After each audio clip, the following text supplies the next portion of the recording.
연대 독수리 이지연. 괜찮다.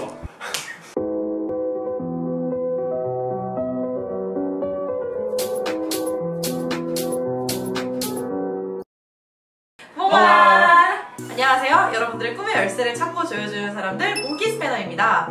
전 연대 독수리 이지연. 저는 경희대 사자 김예은. 충대 황소 이하연. 습대 눈송이 장예은입니다.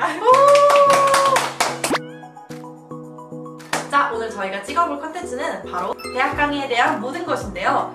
지금까지 운영진들이 들어봤던 각 대학교 수업들과 이색 교양을 소개해보는 그런 시간을 갖도록 하겠습니다. 첫 번째로 자신의 인상 깊었던 학점에 대해서 말을 해보도록 할까요? 학점하면 또 제 얘기가 빠질 수가 없죠. 왜냐? 너무 낮아서. 정확하게 몇이었는지. 4.3 만점에 2.56이었어요. 학교생활을 난 열심히 했다. 좋은 말로는 열심히 했다. 나쁜 말로는 이제 개처럼 다녔다. 저의 인상 깊은 학점은 저는 소개를 할 때 이렇게 하거든요. 고등학교 내신과 대학교 학점이 똑같다 해서 저는 2.1 정도를 맞았었습니다. 저는 대학교 와서 처음 받은 학점이 가장 인상 깊었는데요. 저는 4.3 만점에 4.12를 받았었습니다. 기만. 진짜 기만. 저건 기만. 난 작년 2학기 때 수업이 너무 많아서 학점이 잘 안 나올 줄 알았는데 생각보다 잘 나와서 그게 되게 인상적이었는데 나 4.3 만점에 4.1점대였던 것 같아. 쟤도 기만. 쟤도 기만이다.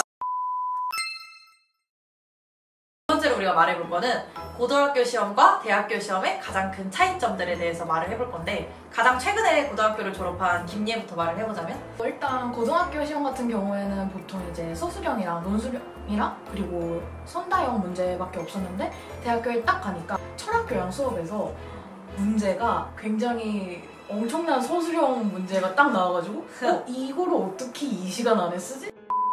시험 문제 예시로 뭐 하나 들어주자면 어떤 게 있었는데? 소유와 행복의 함수 관계가 어떻게 되느냐, 이게 가장 인상 깊었던 문제였어. 소유와 행복, 함수. 지연이 같은 경우는? 가장 충격적이었던 게 우리는 국제대다 보니까 모든 시험이 영어 레포트야. 일단 영어로 레포트를 써야 된다는 것 자체가 충격적이었고, 가장 놀라웠던 문제가 1학년 때 우리 필수 교양으로 역사 수업을 꼭 들어야 된단 말이야. 근데 프랑스사 수업을 들었었어. 내가 기말고사로 줬던 주제가 한국 학생들한테 프랑스사를 교육을 시킬 때 한 주제를 가지고 교과서를 만들 건데, 너가 왜 이 주제로 애들한테 프랑스사 수업을 해야 되는지 교과서에 대한 제안서를 적어서 내라. 너 4번대요? 우리는 일단은 정치외교학과 같은 경우는 다 글로 쓰는 서술을 하는 거다 보니까 시험 시간 자체가 2시간에서 3시간을 줘. 그리고 시험 문제는 단 한 문제야. 정조의 정치사상에 대해서 논하시오. 한 문제를 가지고 3시간을 써야 되는데 3시간 남을 것 같지? 아니, 부족해. 3시간 동안 글에 기승전결을 이제 다 구성을 해야 되고, 심지어 심각한 교수님들은 목차까지 쓰라고 해. 심한 교수님들은 목차도 구성을 해가지고 기승전결로 정조의 생애부터 마감까지 다 써야 되는 거야. 진짜 대학교 들어와서 나는 이렇게까지 글을 3시간 동안 쓸 줄 몰랐어. 그래서 전공 수업을 하루 종일 보고 나면은 여기가 이제 퉁퉁 손가락에 부어가지고 진짜 부어서 밥을 못 먹어. 그리고 우리 같은 경우는 답지를 미리 만들어가. 이런 식으로 시험 문제가 하도 길다 보니까 대충 어느 정도 눈에 보인단 말이야. 어떤 시험 문제가 나올지. 여러 인물들이 있을 텐데 그 인물들의 사상에 대해서 전날 미리 노트북으로 답지를 다 만들어가. 그럼 이게 한 5장 정도가 5페이지가 나오거든? 그거를 딸딸딸딸딸 외우는 거야. 외워서 딱 이제 정조가 나왔네? 그럼 정조 외운 거 써야지 하면서 다 쓰는 거야. 근데 그러다가 안 외운 사람이 나오면 어떻게 돼? 안 외운 사람 나오면 이제 망하는 거지. 교수님한테 끝내시기 시작. 그치? 그때부터 이제 교수님한테 이제 기승전결로 교수님한테 편지를 써야지. 날씨가 많이 춥습니다, 교수님. 근데 나는 경제학과니까 이제 수학을 다루는 학문이잖아. 그래서 시험이 고등학교 때랑 뭐 딱히 다른지는 잘 모르겠어. 나는 뭐 좋아. 모기장? 그리고 막 시험을 볼 때 제일 충격적이었던 게, 이제 우리가 고등학교 때 시험 기간이다 하면은 전날 청소 시간에 책상부터 재배치하는 거 알지? 근데 대학교는 그게 아니야. 시험장을 아예 따로 만들어주거나 뭐 이제 시험 강의실 보는 데서 보는데 200명, 300명이 다 같이 시험을 봐. 그리고 또 책상도 이만해. 비포용지로 시험지를 주신단 말이야. 그 비포용지를 꼬깃꼬깃 접어가지고 내 몸을 구겨서 거기다 시험을 봐야 돼. 세 번째로 말해볼 거는 내가 지금까지 들어봤던 이색 교양이나 이색 수업 썰에 대해서 한번 말해보도록 할게. 우리 대학에 교수님들도 엄청난 자부심을 가지고 있는 이색 교양이 있는데, 바로 사랑과 헌법이라는 교양이야. 처음에 들었을 때도 사랑과 헌법? 재밌겠다 이러고 들었거든?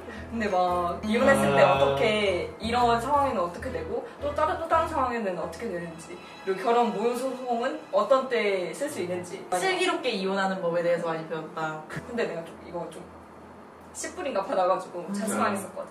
그래서 A만 맞았어 결국. 기만했다. 자기 자랑이었다. 그래도 2.57. 두 번째는 동화와 꿈의 세계라는 교양이야.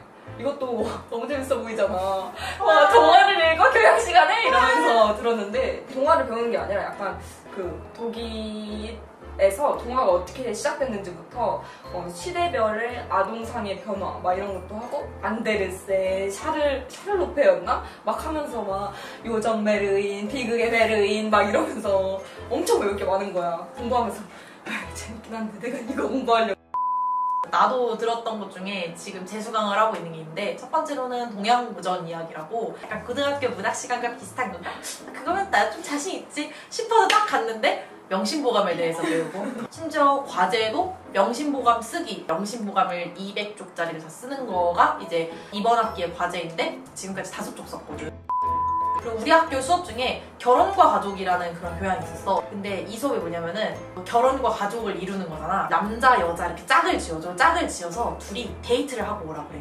3번의 데이트를 해가지고 3번 데이트한 거를 이제 보고서로 쓰는 거야. 그래서 그렇게 하다가 실제로 눈 맞아서 사귀는 경우도 있고 아니면 갑자기 한 분이 탈주하셔가지고 이제 혼자 남게 된 그런 경우도 있다고 들었었어. 경희대학교는 그 교양도 단과대를 만들었어.